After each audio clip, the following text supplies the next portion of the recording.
bars in a raid. Man, I go hard like Santan.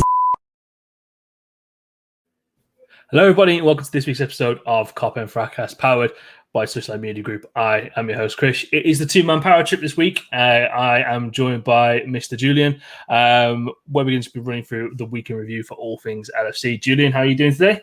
I'm good, man. I'm good. You know, we're moving like Stone Cold and Triple H after WrestleMania 17. We're coming for all the titles.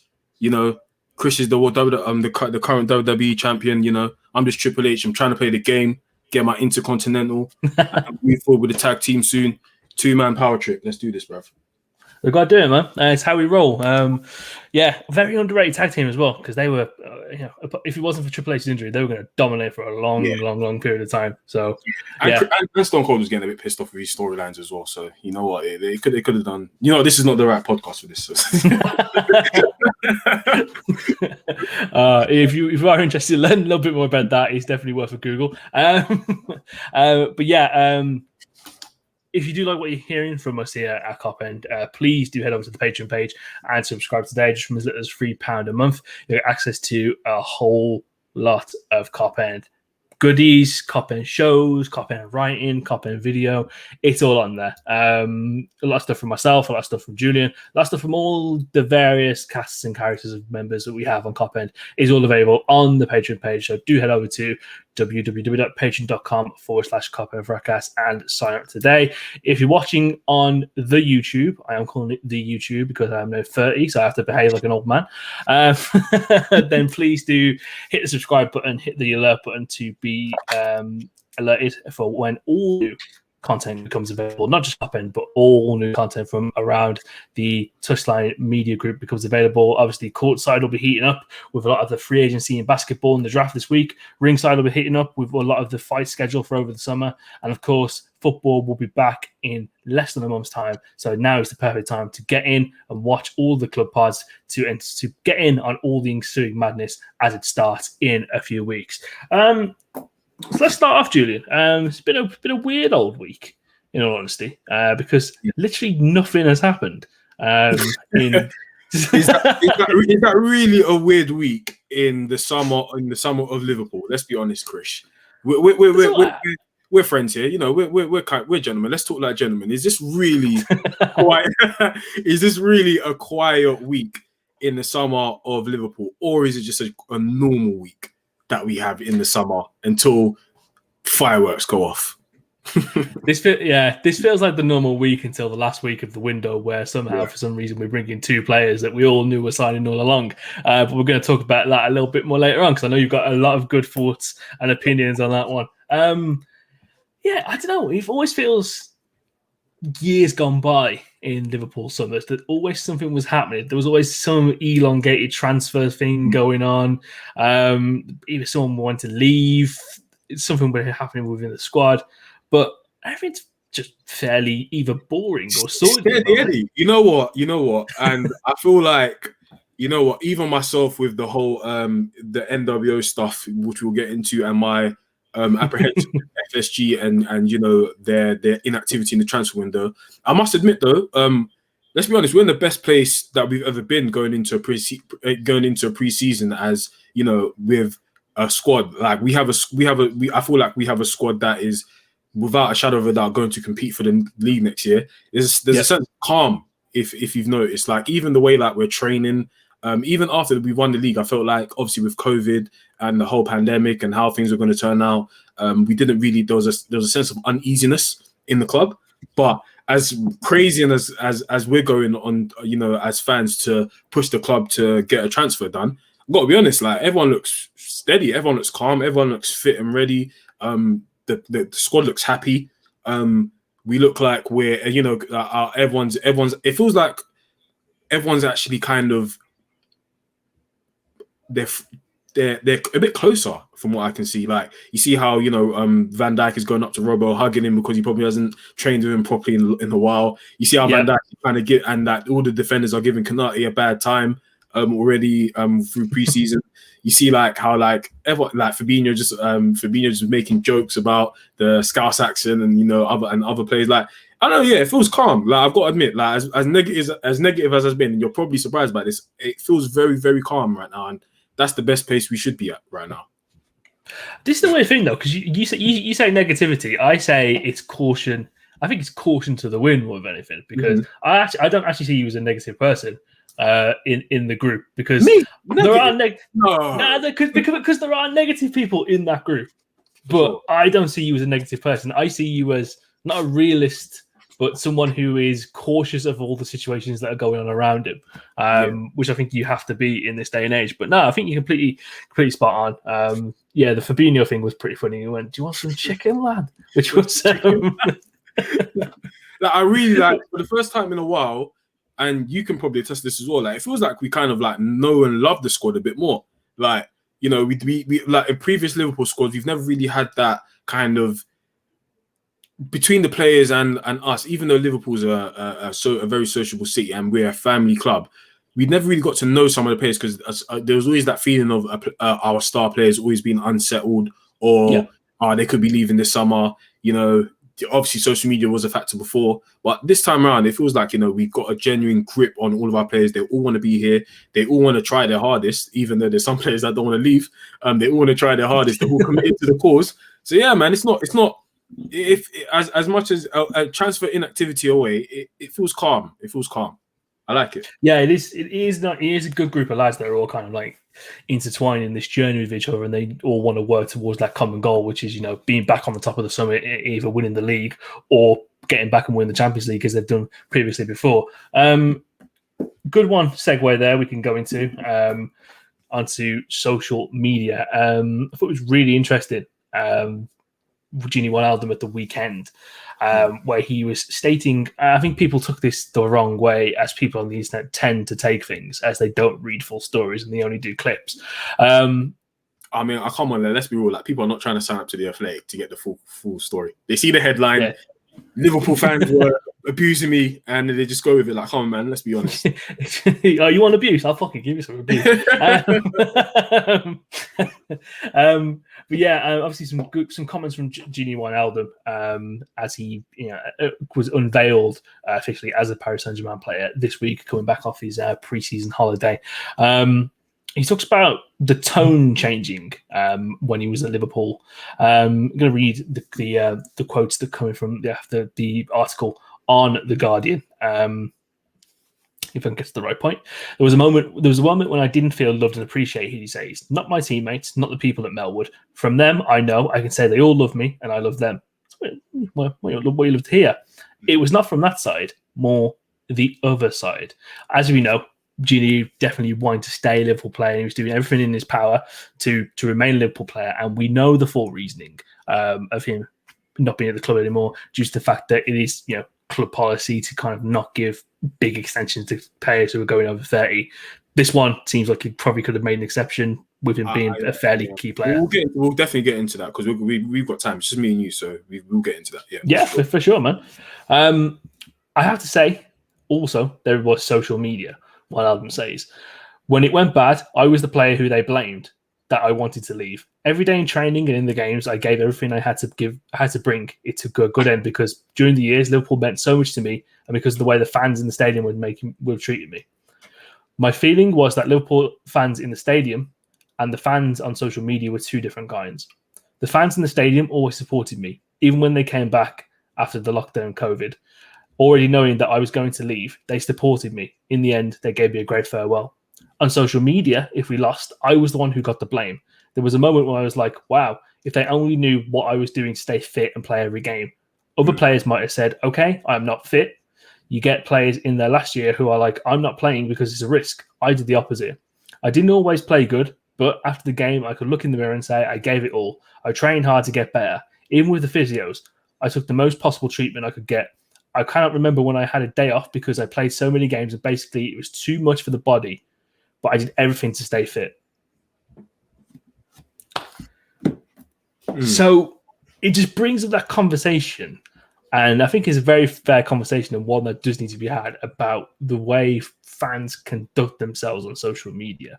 And I think there was a really good piece earlier across the weekend from Melissa Reddy, where she was saying that Wijnaldum's words need to be taken very seriously, because as we saw from Jamie Carragher when this came out, he was very reactionary to it, where he basically told them to log off and not read the comments. Yeah, that's an idiot.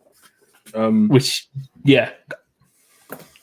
So this is how I feel about it. At the end of the day, let's put a blanket statement out there. No player deserves to look into their comments and see abuse and see comments of them, especially, to be honest, Gini Wijnaldum, who, to be fair, even though I have my criticisms of him, I've been very vocal of the fact that he's been, one, used probably a bit too much, and two, he's always there. That's one thing I always give him. He's always a player that's on either in the squad, on the bench, or more like 9 times out of 10 on the pitch. So that's one thing I always give him. Like, he's an elite athlete. Like, we've always said this. He's a proper, you can tell that he's the way that we've used him.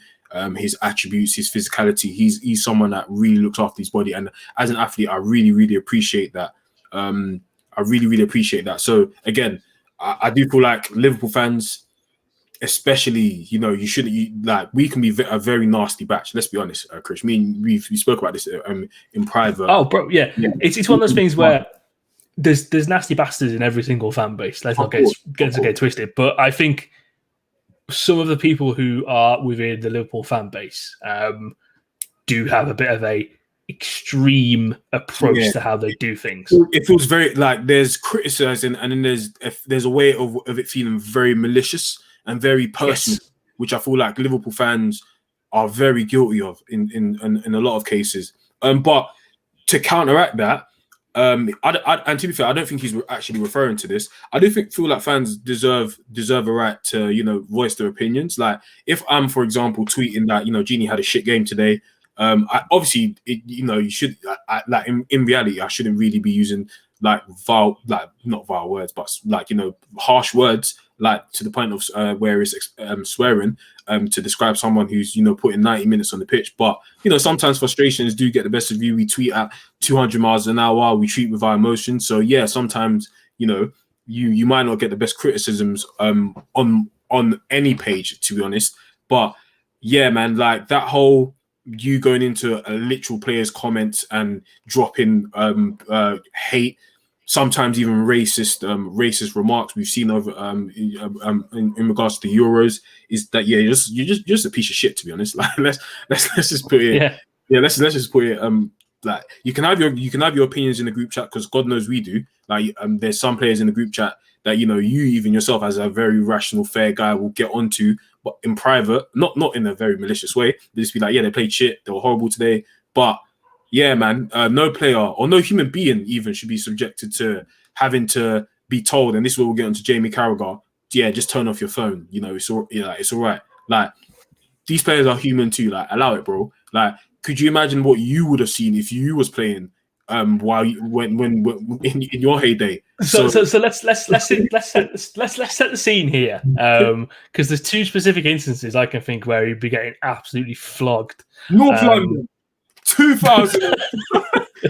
North London, 2004. It's a sunny, bright afternoon. Thierry Henry is peaking form. Number 14 on his back, slap head, gloves, long sleeve.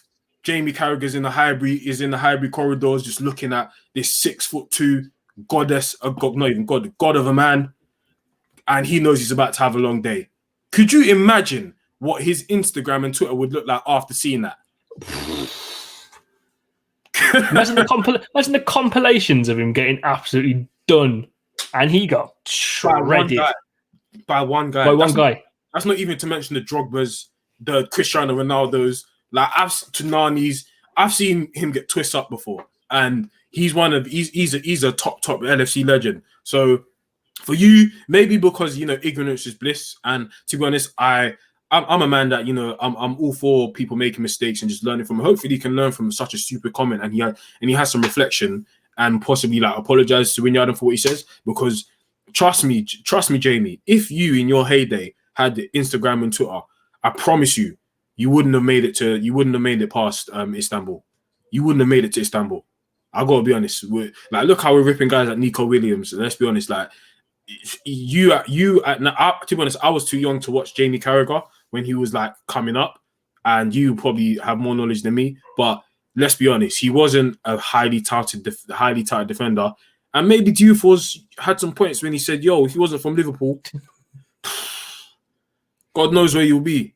God knows." But big up Jamie Carragher. Love what you've done for the club. Liverpool legend, of course. But use your brain, man. Just use your brain and have some empathy for these modern players. Maybe because you don't know the backlash when it comes from after a game, but use your brain, man. Have some empathy.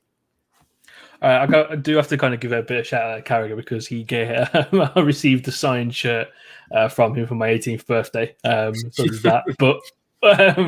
But yeah, man, he's definitely a footballer who made the most of his limited ability. I think he'll be the first person to kind of do that, to admit that to an extent. This is a guy who was playing right back and centre back and defensive midfield for large parts of his career before eventually did settle into that centre back role. So yeah, and I think it's kind of an age gap as well, really. I think he's definitely from that generation where okay, just block it out, ignore it, and just get on with it, kind of thing. The run until it hurts generation, as we kind of like to call it sometimes. But it's completely different, and you got to look at the situations and circumstances that Wijnaldum finds himself in when he's getting this abuse as well. I'm pretty sure he doesn't live with his family. He didn't live with his family whilst he was in Liverpool. I think they were still living in the Netherlands, I think. Anyway, I could be wrong there, but I remember reading something about his family being far away. I know that. I think that was one of the factors that played a role in even last season when there was speculation that he wanted to leave, that he wanted to be closer to his family, because I don't think he lives with them. They might have not liked living in Liverpool, but you could, yeah. Well, fair. Yeah. It's one of those things. It's one of those things as well where if your family's settled in one specific area, you might just not want to have them move. So I mean, they're probably settled in the Netherlands whilst he was playing for PSV and Feyenoord, obviously. Then he moved to Newcastle. It's one of those ones where I don't particularly want to bring my family to Newcastle, so I'll leave him in the Netherlands. And then obviously a year later he's gone straight to Liverpool. So it's one of those things where you just don't want to cause disruption. Yeah, and to be honest, this is a conversation outside of football. Like, as Britain, as a British people, we kind of see our country as the holy grail of if you move here, it's the best thing in the world. Like, it's not like he was in, Afghanistan or any war-torn country. He was in the Netherlands, a pretty amazing country to live in terms bloody of nice. Yeah. Yeah. Like, education-wise, I can guarantee if he played football there, he wouldn't be getting abuse like he's getting over here. So yeah, it's a pretty good country. So I can understand his family's reservation in not wanting to come to Newcastle and then to Liverpool from wherever they was in Netherlands. So yeah, man, he wanted to be closer to his family. Maybe they might move to Paris with him. Who knows? I think they have actually, or maybe they're just on holiday together. I'm not sure. But yeah, man, that plays a role as well. You're in a this doesn't come up with a lot of footballers as well, and we've seen this when Ravel Morrison was getting interviewed by Rio and a couple of other footballers that have come out and said that. Zaha as well, that's come out and said that a lot of people don't understand, like, these footballers are human as well. Like, a lot of these footballers go training, go home, and some of their families are not with them. Their family lives abroad or a couple of hours away, but they're not always going to be around them. So when he's alone, when he's alone with his own thoughts, and he has his phone with him and he's just looking for his Instagram, and then immediately as he posts a picture saying thank you to the fans for putting for or whatever, or just giving a general picture, and he just looks 5 minutes later and he's saying, "Oh, you a shit," and he has no family, no wife to console, no daughter to just pet or baby to just hold to take his mind off things. It's gonna affect him, man. Like, let's be real, man. Like, Jamie Carragher, that was so poor from him. Like, maybe you've had the luxury of having your whole family around you, being in the country that you live in, the city that you were born in. People don't have that luxury. So the fact that Jamie Carragher had that opinion and just told him to just switch off your phone, it's ridiculous, man. Absolutely ridiculous. It's really stupid. And I think it's really stupid as well when you think about the current situation we found ourselves in the last 18 months with, COVID lockdowns, essentially his whole job was taken away from him for the better part of 3 months. And then his entire job again, like you said, it was, I got to go to training and then come straight back home. There's no being able to go out to restaurants, being able to do fun stuff. I maybe like to go and play golf. I don't know, something like that to kind of unwind. He couldn't even do that. Even the fact that, forget even the activities, even to be like, we had, both of me and you had the luxury of, at least if we were in the lockdown period especially, we had our families with us. He probably couldn't have that. And I'm not sure what his situation was, but he probably couldn't have for a good couple of months to be around his family because they had to be in isolation in Holland and he had to be in Liverpool. Even probably that's true because he's a elite athlete who gets paid. He's a millionaire, so they're probably going to be like, nah, if anything happens. And with the great area that was happening last year, we didn't know when football was coming back, so he probably had to be ready to go then and there. So man, it's tough. So Genie, I'm actually very happy for him. Coming to the end, I really wish we could have kept him. I felt like as I was going to say, I feel like it's for the type of player who he is, his physique, how fit he is, and I personally think this over 30 stuff and they're finished rhetoric is kind of outdated because we see nowadays how like advancements in sports have extended players' careers to the point where we can even say a player's peak is from 27 to 32 years old. I feel like we could have got another maybe 1 or 2 years out of him and then sold him on maybe next year or the year after. And he could have been a good, and I feel like he was overused by Klopp. And I feel like if we can go into this as well, sorry for talking for so long, that I feel like Klopp could have done, and the club could have done a bit better to protect him from a lot of criticism. I don't think playing him 35 games in the season, in the Premier League season, helped him a lot, and with his performances and what he could bring to the table. I feel like there was a lot of games where, even I've said this before, we could have relied on our bench a bit more. Klopp could have taken, and I do get this season was a very techie one. Yeah. Even going back to last season, though, I feel like we could have, trusted in our other players a bit more, or even given Genie a lot less time on the pitch if he was starting. So yeah, like I feel like we do have some responsibility in especially going forward with this season, and we'll probably get into this as well. Like investing in some quality backup where we can say, okay, Genie can actually take some, or a player like Genie who we're going to rely on can take 5 or 6 games out the season and just have a rest. Yeah, I mean, especially when you think about the emergence of Curtis Jones throughout last season as well. There were some prime opportunities to, start Curtis Jones and a few of the, minutes that Genie did have, just give him a bit of a rest and make sure he was, at a peak form as possible for the rest of that season. And I think, I had some criticisms of Wijnaldum. I think over the past 2 years, especially, and it wasn't even to do with like the assists and stuff that people like to bring out. Oh, we didn't get an assist for X, Y, and Z. I mean, it's more the goal aspects of things more than anything. It's one of those, and I'm not expecting him to come out for Liverpool and be the same Wijnaldum that he was for the Netherlands, because that's just completely stupid. Those are 2 completely different players in completely different roles. But I think my main frustration was that when he found himself in goal-scoring situations, he didn't make the best of it, which then probably in turn could have forced the manager's hand to play him a little bit more further forward. And obviously he felt those exact same frustrations. And again, and that goes to show you the kind of character and kind of man he is, really, that, he sacrificed a lot of his game for this Liverpool team. And I find it funny how people were trying to deny that he wasn't being held back. Like, it's okay, like, for example, the difference, and I understand why he was held back by Klopp a lot.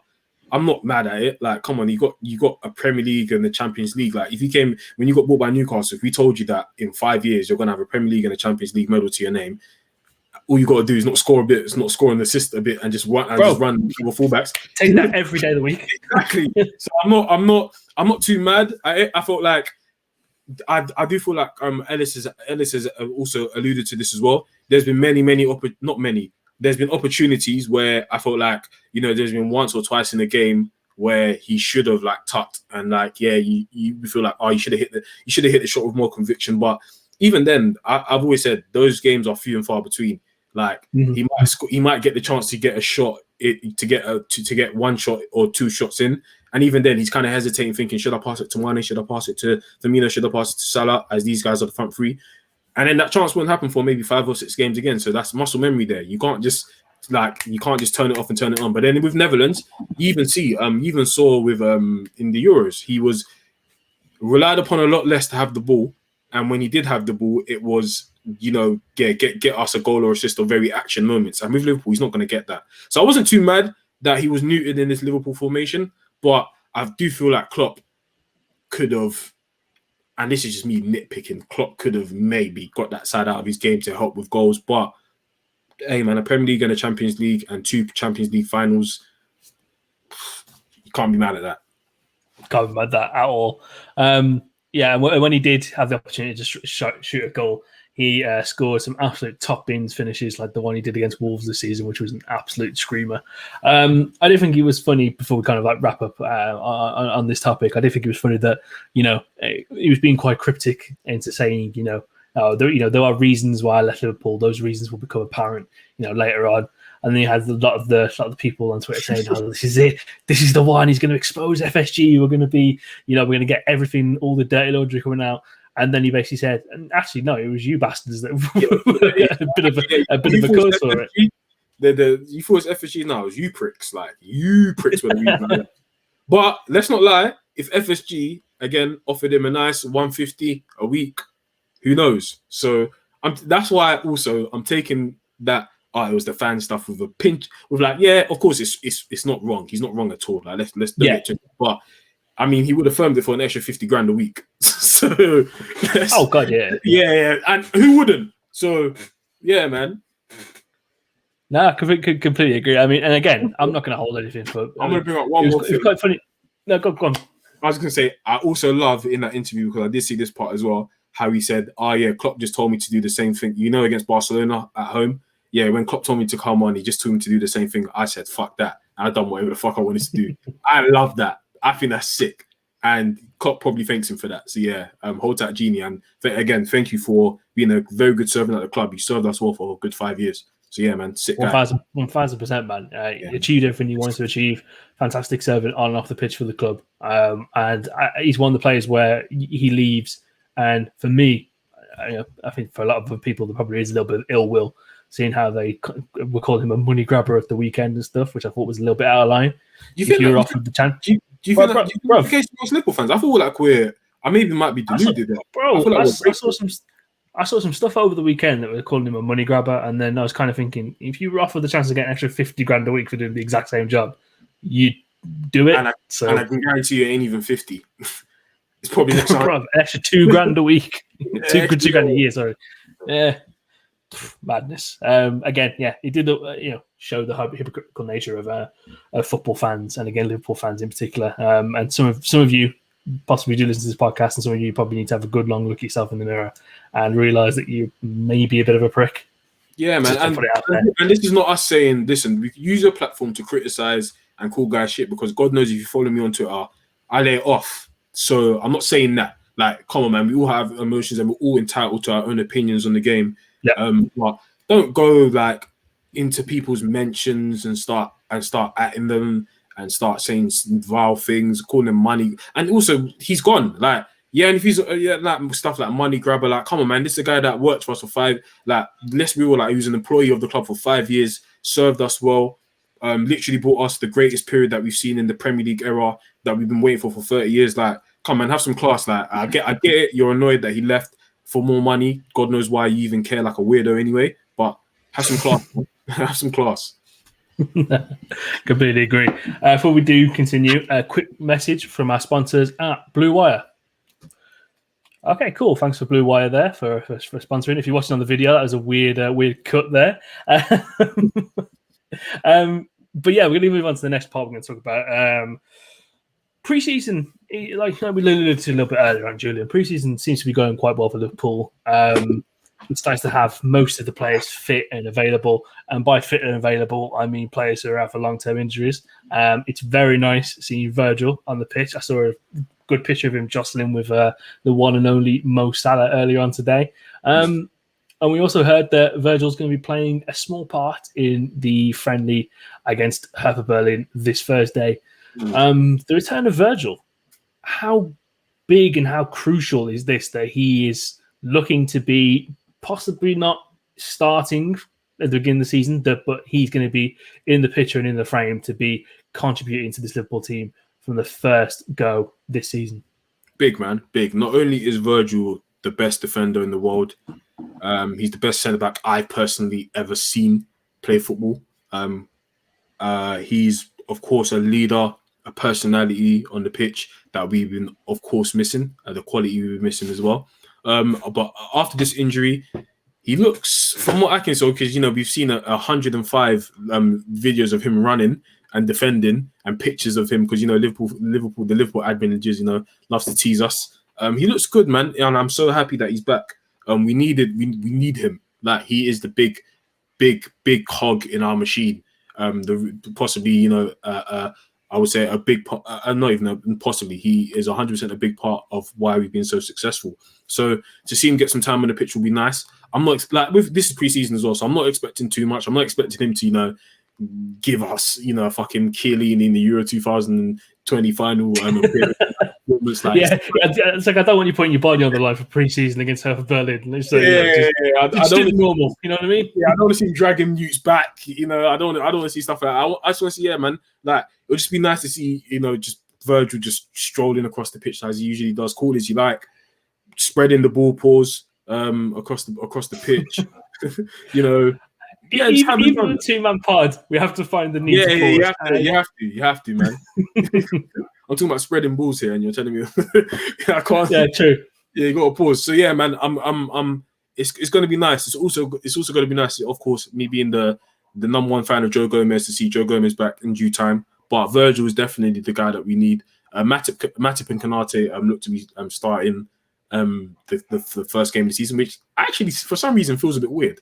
Like, I don't know why, but I didn't envision that happening, even when we signed Konate. But yeah, man, we're definitely going to need him this season. Let's manage the injury. It's a big injury. I'm not expecting the Virgil of old to come back straight away. I'm expecting, a few mistakes maybe when he comes back to get up to speed as you would after a career-threatening injury. Actually, he's definitely. And to be fair, with how this injury looks, he's never gonna. With what we've seen, you never get back to your full strength or your full capacity.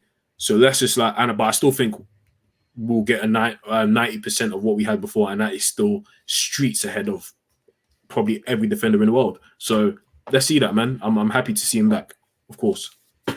No, I mean, honestly, it's one of those things where it's an odd one. Like, every single picture I see of him kind of like training and kind of like getting back up to speed with the rest of the lads, you sit there and you think, this is nice. This is the content I want. This is the content I expect. There's one trap I'm deliberately not allowing myself to fall into, and that is the trap of the Liverpool number 8, Naby Keita.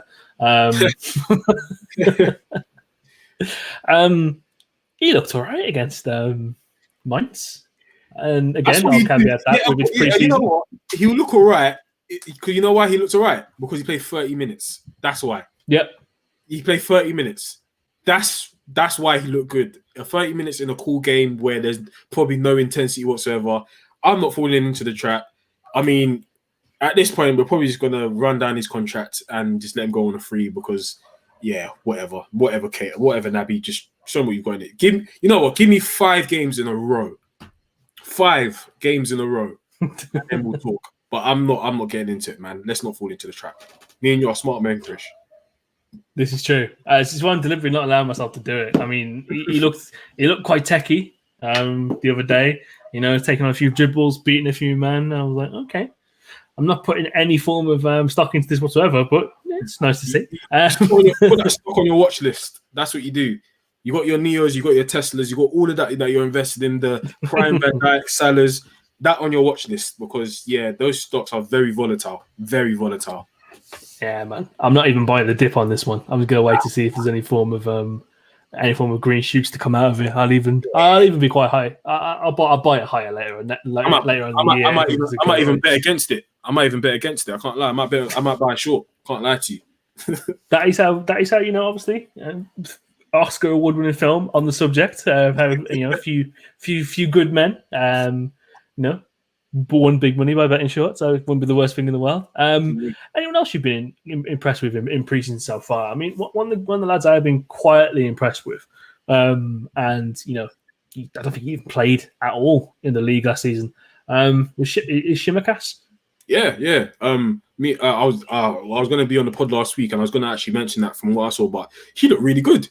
Like I said, like honestly, because compared to what we saw in the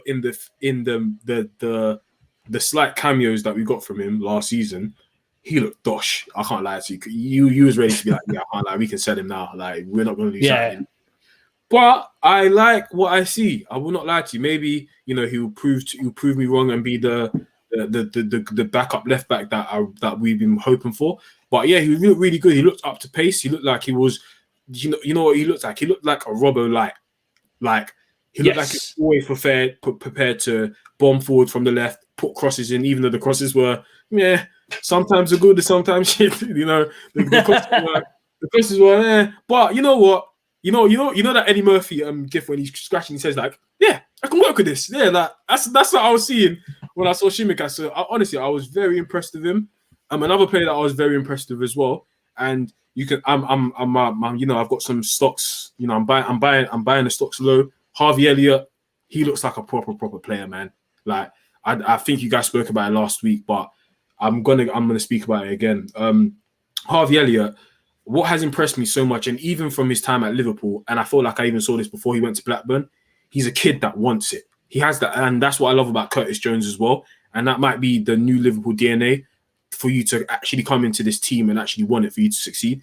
Like every time he gets the ball, and what I rate as well is that Salah kind of looks like he understands him. The midfielders look like they understand him. He looks like he can be, and this might be early shouts, but I can see shades of Coutinho. That player that's playing on the wing, but still technical enough to bring it in the middle, play the right passes, maybe even take a shot going forward. But yeah, man, honestly, all I can personally say is that if this kid got maybe the Rashford or Greenwood treatment and was blooded into the side, I definitely feel like I've got a star boy in our hands. Him and Curtis Jones, they're good, very very good. And I never really speak about our talents like that, but Harvey Elliott really really really impressed me. I would really like him to stick around, but I wouldn't be mad if he gets another loan move because he's a player that needs games and he needs to shine. So I'm looking forward to him. And there's another player as well. I think he's number 56, Clark. I think his name is. Oh yeah, he looked alright. He looked confident. He looked good. I liked him. Not going to say much because I feel like he kind of got lost in some of the games and the opposition wasn't really respectable enough for me to write home about. But yeah, man, he looked alright. But Origi's got to go, man. Fucking hell, he's so bad. But yeah, those are who impressed me in preseason. I don't put much stock in preseason, but from what I saw, Harvey Elliott and Shimikas, they've got a place in the squad, and hopefully Klopp does put them in the deep end soon. Yeah, there was the Harvey Elliott one. It's just so interesting because even from just the limited action we've seen in preseason, obviously he's been starting on that kind of that right hand side with Salah, like you said. They're on the same wavelength, which is just so interesting. Like they're trying ambitious balls to each other, they're training like 1-2 connections, and sometimes they're not coming off, sometimes they are, but they just look so in sync, and it's just really nice to see. I think there was something earlier that I saw from James Pearce saying that with Shaqiri looking like he's leaving, Harvey Elliott might be that kind of replacement for Shaqiri's minutes, and you know what? That's not the worst thing in the world for me. Honestly, Shaqiri, even though we give him a lot of stick, the qualities that he's supposed to and could bring and that we see in minimal flashes, I definitely can see Harvey Elliott doing that. Like Harvey Elliott is a very, very technical player. And that's the problem with wingers these days. We don't get many technical wingers. We get maybe the Grealish, the Fodens, who, and yeah, surprise, surprise, they're all English, where they're able to carry the ball. We don't really have that, unless I'm wrong. Like we have Mane who can do it in very quick bursts. Salah's not really a ball to feet, so he can carry it forward kind of winger. He's a very, I want to be on the end of a cross. Very direct. Very direct. We don't really have a ball carrier from our wingers, and I feel like Harvey Elliott can definitely bring that and some technical ability as well. 1,000%, and I'm hoping he can do that, and it'd be really good for him to stick around and be part of the squad for this season. Looking forward to the next preseason game that is on Thursday. We'll be watching that one with bated breath, just to see the re-emergence of Virgil back into the Liverpool's team, and some of the lads that we mentioned earlier on. Not much really happening transfer-wise. We've had a few outgoings. Obviously, Harry Wilson has now gone to Fulham. Obviously, Marco Grujic gone to Porto. Awoniyi has gone to Union Berlin. And it looks like, obviously, like we said earlier, Shaqiri's on the way out as well. This would, I don't know, I said it like I was Italian, and this would bring in this would bring in a few of the elusive homegrown players, non-homegrown player slots that we need for the squad. Julian, I'm going to let you kind of like do your soundbite here on the current situation in regards to transfers, because, like I said earlier on, I think it's all fair and reasonable stuff that you're saying. So I'm gonna let you have the floor in terms of the incomings that Liverpool possibly should be seeing from now to the end of the transfer window. Okay, I'm gonna start this off with one word, and Chris, as a man of the group chat, I'm sure you know what word that is going to be. Intent. That is the biggest issue that I have with FSG.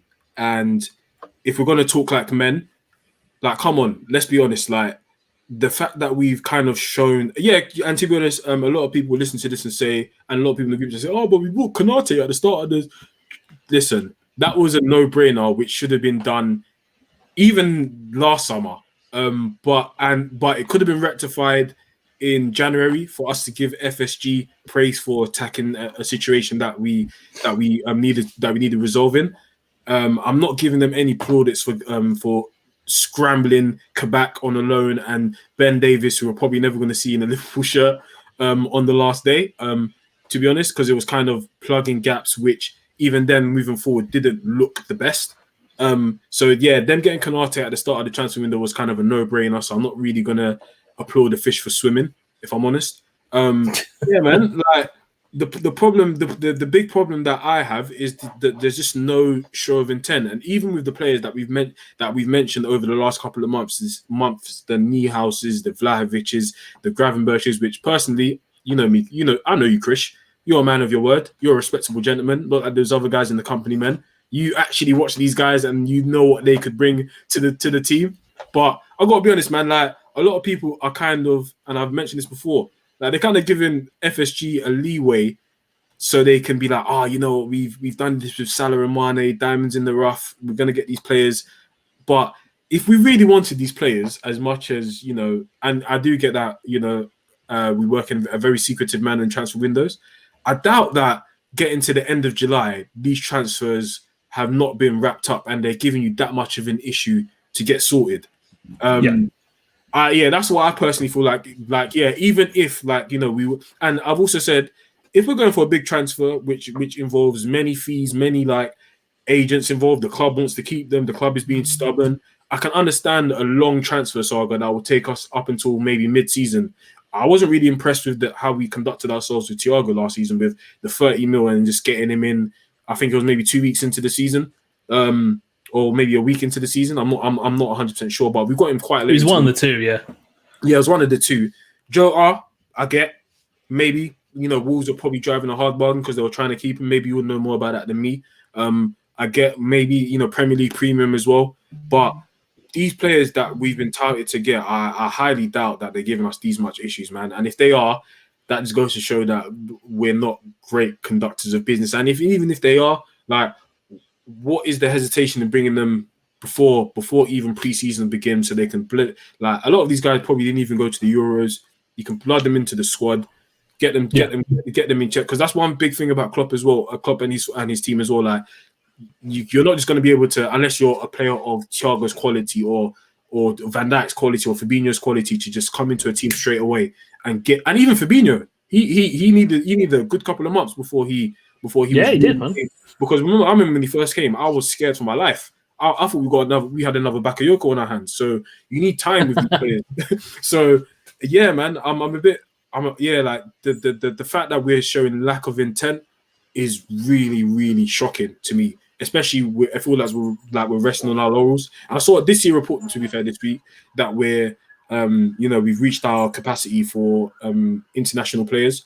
That's why Origi and Shaqiri.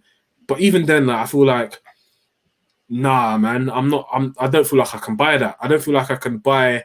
I personally feel like if Liverpool showed intent and said, "Listen, we're getting these guys, Vlahovic, Niehauser, or whoever, Mbappe, whoever." We're getting them. If you want to stay here, you will not play football at this club, and that's what big. And to be honest, that's what big clubs do. They let players know. They make statements by signing these players and let them know. Listen, you're not going to play. You can sit on the bench. You won't really get a medal, or you can leave and go and play football somewhere else. And most professional, respectable footballers that respect themselves, men, toxic masculinity here, men will be like, "Fuck this, I'm out." And especially some of these players that have won the Champions League and Premier League, and you've done your thing, man. Like Origi, Shaqiri, there shouldn't have been this much rigmarole with trying to get them out of the club. Like they should have been gone quite early, maybe even not even before the season. So this is why I kind of respect Shaqiri, to be fair, because I think he's gone about it the right way as well. As obviously he had a conversation with the manager and Michael Edwards and stuff, and gone, look, I think it's time for me to leave. I've won Champions League, won the Premier League. I just want to kind of go and take the next step in my career and play more consistently. And I think he's gone about it in quite a fairly respectful and fair play in one of those manners where you look at it and go, you know what, fair play. You want to go and be a starter somewhere else. I don't think anyone's going to hold you back from that, really. Yeah, he had the Euros as well. So him leaving, I even said this as well. Like during the Euros, it's a techie time. Like, I'm sure Shaqiri wasn't I'm going to concentrate on the transfer. He was a main man at Switzerland. But that Origi, you get into him. Go on. Yeah, I think it's quite interesting. I think he's a bit of a. I think he's an odd. He's a scrub. He can't play. He has small hands. He can't catch the ball. I think he's just an odd fellow because you kind of look at his situation and he's still fairly young. He's like what, 25, 26 in that age range, and he's one of the ones where you look and you think he could definitely be a very good player if he went somewhere else and got more very consistent minutes. Let's say if he went Palace and was up front week in, week out for Palace, I think he actually be fairly decent. Yeah. It's because Palace strikers, man, they're just so bad. Like they've not had a good striker. They're not, I just don't think they're the striker kind of club. But I get what you mean. I definitely get if he went to somewhere like Aston Villa, I'm sure he could back more than Ollie Watkins. Like let's say if he went Brighton, he'd bag because I mean we've all seen Neil Maupay and fucking hell. He'd bag there, and there's a lot of creative players around him to create the chances that he needs to finish off. But again, it's a weird one when you look at him and you think he's shown a little bit of a lack of ambition, and he's comfortable in the situation that he's in. And again, fair, in a way, you kind of look at it and think, you know what, fair play. He was offered a contract, he signed it, he's on X amount per week, and he's happy in the situation that it is. He's comfortable in himself to be playing only X amount of games per season, but it's a weird one when I want better for you than you want for yourself. And to be honest, I'm conflicted because he kind of earned the right with what he's done to bring us success to kind of take the piss a bit and be like, I'm going to earn a bit, I'm going to earn 100k a week, and if you need me in it. Because boy, I scored in the Champions League final, I scored in the semi-final, I scored some very important goals for you in the last seconds of the game. So boy, if you need me in it. Shout me when you need me. But I'm of the stance now as a fan where it's like, from what we've seen when you've come on over the last God knows how long, I would say good part of 18 months has been quite shocking. And the reason it's been quite shocking is because you need game time, especially at your age. Like can't. And let's be honest, even since he's come to Liverpool, he came to Liverpool at 19 was it, or 20? Yeah, 20, 19, 20 years old. You've never had a time where you were the main man in the team ever. And when you did, so he had that. So he did have that period. Obviously, when Klopp first came in, where he was the main man, but then he got that fairly bad injury that forced him out. And the season after, he played a fair few games the season after, and he was pretty decent. But again, with the way that Klopp obviously wanted to evolve the squad, playing Firmino up front and then doing all the different things, he's just not been capable of doing it. You can tell, even when he was getting his time up front, you can tell his time was limited there. You can tell Klopp, this wasn't the striker Klopp envisioned being in his final team for Liverpool. So even when he got his time, it was kind of I think you've got to think it was in the gutter. We had Sturridge forever on the injury table. Firmino was kind of finding his way between a number 10 and being a striker. And Origi was literally, and Benteke was of course not going to play for Klopp. So it was kind of stuck in a hard place where we had to kind of rely on Origi. And fair play to him, to be fair. Got 13, 14 goals in the season. Done pretty well. But it's got to the point now where it's like, you're 26, you're very limited. And from what we've seen, you're not even someone that offers what we want. And we would rather invest that time and that energy that we're putting into giving someone else minutes. Like I looked at that Vlahovic and the 7 goals he scored. He kind of reminds me of a young Edin Dzeko. Maybe I'm wrong because you've watched him more than me. But so that was one of the comps I had for him. So I don't know if you remember him before all the injuries stuff, but remember Stefan Jovetic? Yes. Reminds me a lot of a Dzeko Jovetic kind of hybrid because he's got the legs as well, which is interesting. I miss those type of strikers that are bagsmen, but they're good with their feet. Like they're not the type of striker that's going to run forward with the ball and like beat defenders. But when they get the ball, they're very tidy with their feet. They can find the corner and just stick it in. But he still seems very raw. Of course he's 21. I think I'm 21, 20. He's still got he gives me shades of like Haaland at Salzburg when it comes to that rough and raw finishing and that rough. Like he needs some refining around the edges, but. From what I saw, and this, I'm not gonna act like I've watched the full season. I saw those 7 goals that he scored in preseason, and that's all I've got. Niehaus and Gravenberch, to this day, I've never watched a good 10 minutes of them, so I can't even say. But Vlahovic, I definitely feel like he's a work in progress, and he's someone that will actually offer something different if he was with us. So yeah, man, that's the most you're ever gonna hear about me talk about Vlahovic until he ever signs. I don't know. I think that's fair as well, and. You know, I've watched him. I say a fair bit. I watched him from kind of like turn of the year and stuff. So he plays, and it's one of those ones where you can look at him. Obviously, the most important thing is that he bags goals, and they're very good goals as well. They're proper strikers' goals. He's got shots that he can take from range. He's active within the 18-yard box. He's in those scenarios with balls drop. And again, he's also interested in build-up play too, certain aspects, which is one of the things you like to see. And I mean. You're very spot on with what you said, and when you said he's quite raw as a footballer, but I think there's a lot of the key tools there the Klopp likes in a striker that he can definitely work with. In this era, I believe we're too concerned with build-up plays. We don't have raw strikers. We're losing the recipes. Like we need the young strikers today. They're not learning from mom how to score. We're losing recipes. All they want to do is pass, build up. We lose the recipes. Like honestly, I can think of maybe 3, and that's shocking compared to the mid 2000s and even kind of the early 10s. Or was we talking pure bagsman? Yeah, pure bags. I want goals. None of this. I'm gonna link up. So lower, obviously. Aguero, I'll probably say, and Haaland.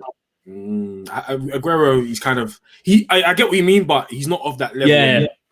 So I'll say Lewandowski, Haaland, and Lukaku's got an ISO game now, but he's all about goals as well. So I'll put in a category that there's not many I want goals strikers anymore, and that's a bit sad, man. It's a bit sad. Kane is a good hybrid because he will get goals, but there's still games where he feels like he can be a fucking number 10 / false 9, all that. But I'm tired. The World Cup final, for instance. Yeah, but I'm tired of these he needs to build up with Salah and Mane and link up with the wingers. I want a bagsman. And you know them guys that shoot, and when it hits the back of the net, you hear the them man. Not Yeah. I miss those guys, Dzeko's, Aguero's, Ruud van Nistelrooy's, Torres. Drogba's come on, man. These bagsmen, we don't get that no more. I feel like that Vlahovic has shades of that. No, I completely agree, and it's a sad art to see the kind of the traditional number 9 kind of go to waste. That's why I kind of love seeing the mobile big man. Yeah, I'm a weird man, you know. I like seeing lads that are over 6'4" who have good touches on the ball, but can also slap it in the top bins as a number 9. Honestly, that's why I appreciate guys like Haaland. And once he refines his game, he'll become a lot more easier to watch. But when he shoots, there's not many strikers out there nowadays where you feel when they shoot, they're gonna score. 100%. And it's weird that we're actually saying that. For as great and as talented as footballers have become in terms of other aspects of the game, we hardly have any where you feel if this guy gets the ball, turns and shoots, it's 100% going in. And if it doesn't, wow, I'm surprised. We don't really have that anymore. I feel like Erling Haaland is Dr. Giroux's greatest creation. He's definitely an android. That's for sure. Before we end the pod, I want to get your opinion on what would be the perfect end to this window for Liverpool? Mbappe. That's it. No, I'm Fair. joking. No, I'm joking. I would like a DM. I would like someone like a Basuma or Ndidi. Like, I'm not. Would you like Saul? I'm gonna be honest with you. Yeah. No. I don't know enough. Like, from what I can imagine his player profile being, and from what limited amount I've seen of him, he's a hard worker. He's someone that is going to cover the fullbacks. He's someone that can listen to instructions and is like tactically turned on. So that would suit Klopp to a T. So I would, from what I believe the type of player he is, I'm not gonna act like I'm an expert, but from him working on the Simeone, I can imagine what that is like. But as a DM, nah, I'm not sure. I need a DM that can solely, like, if for example our centre mids are up in the field, if he's left alone stranded on the island, he can find his way out of it. And I feel like only like Basuma and Didi are those type of DMs that you can find in the league that are a bit attainable. Maybe not in Didi, I'll say Basuma. And I would like to see another number 9, or a winger that can play. Like Jota, that can alternate between being up front and playing on the wing. I wanted a right back, but I got to be honest, the market is dire out there. It's like the girls in Love Island. Like, now they're waiting for the guys like Castle Moore, like this Barron. It's Barron. Little Love Island there reference for the girls listening. And the only right back you see are Hugo's, and that's bad. Yeah, like I know Nico is bad, but I wouldn't be like, fucking not FSG. You should have got a right back. You know what I mean? Like, I can confirm it. So yeah, I'll say a DM and a number 9 for me will be a good window, but I'll still have my criticisms of the timing and how long it's taken to get these deals done, especially if it's not if it's not players that I believe would have given us a lot of stress in terms of the transfer negotiations and stuff like that. No, I think that's completely fair, and I think all the criticisms you do have as well of the way that we're doing business this summer are extremely valid, and I think hopefully they are players that are worth the wait when they do arrive. Hopefully in the near future, because good Lord, I know that we need the content, so let's hope start coming through the door as soon as possible. But honestly, if we don't sign anyone, on the last week of the transfer window, the company men versus NWO will be a peak episode on Kop End Fracas. I'm telling you, it's just gonna be bare floggings. Bare. Yeah, so Survivor Series is normally November, but it will be in August this year. So that's how that one will go. Yeah. I mean, that's a good place to wrap it up, Julian. No idea how the 2-man power trip have managed to fill up an hour's worth of content. This was an Iron Man match. Bro, we've got the full distance, Come on, man. We've done this. You know how we do. It's Kop End Fracas. It's your host, Chris. It is Julian. Thank you very much for tuning into this week's episode. We'll be back next week. But if you do want to hear us a little bit more detail, a few more episodes a week, then do head over to the Patreon page and subscribe from just as little as £3 per month. Not per week, per month. Today, that is www.patreon.com/Kop End Fracas and sign up today. But until next Wednesday, we will see you soon. Take care. Take care.